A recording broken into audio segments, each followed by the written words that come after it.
probably should have been an engineer. My work has always used technology and machines somehow, and if I needed a machine to do something, I just made it, and then it became part of the art itself.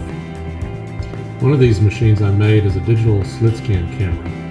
It records a tiny sliver of a scene over and over again to build up the image plane. The unusual thing I discovered about this camera is that objects which move during the exposure are captured clearly, and things that don't move are blurred. And what this does is it allows us to catch a glimpse into a reality that I think undoubtedly exists, because I'm not manipulating the photograph, but it's a reality that we can't access without the machine.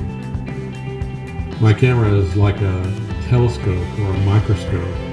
It allows you to see into a world which you wouldn't normally have access to in your everyday life. The subject of the images is really the passage of time itself, and the objects which are being photographed are just the carriers of that idea. It's sort of like a tree bending in the wind. The tree is not the wind, it's just one of the ways that we know that there is wind. I'm excited to create a new body of work that builds on my recent work in what I'm calling photo sculptures.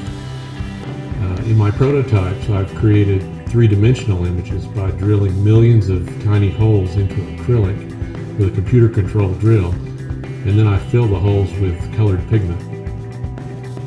From a distance, they're totally photographic, and as you move closer, they dissolve into their component colors. There are some exciting new developments in technology which are now putting some pretty sophisticated tools like computer-controlled drilling machines within the reach of artists like me. But they're still expensive, so that's why I'm asking for your help. Up until now, I've used commercial services to do the drilling of the acrylic, but with your help, I'll be able to purchase equipment that will allow me to bring that process into my studio, giving me a lot greater control over the whole artistic process. Many of my techniques and ideas have come from that direct manipulation of the process, and having the process closer at hand should allow for less development time and more control over the final product.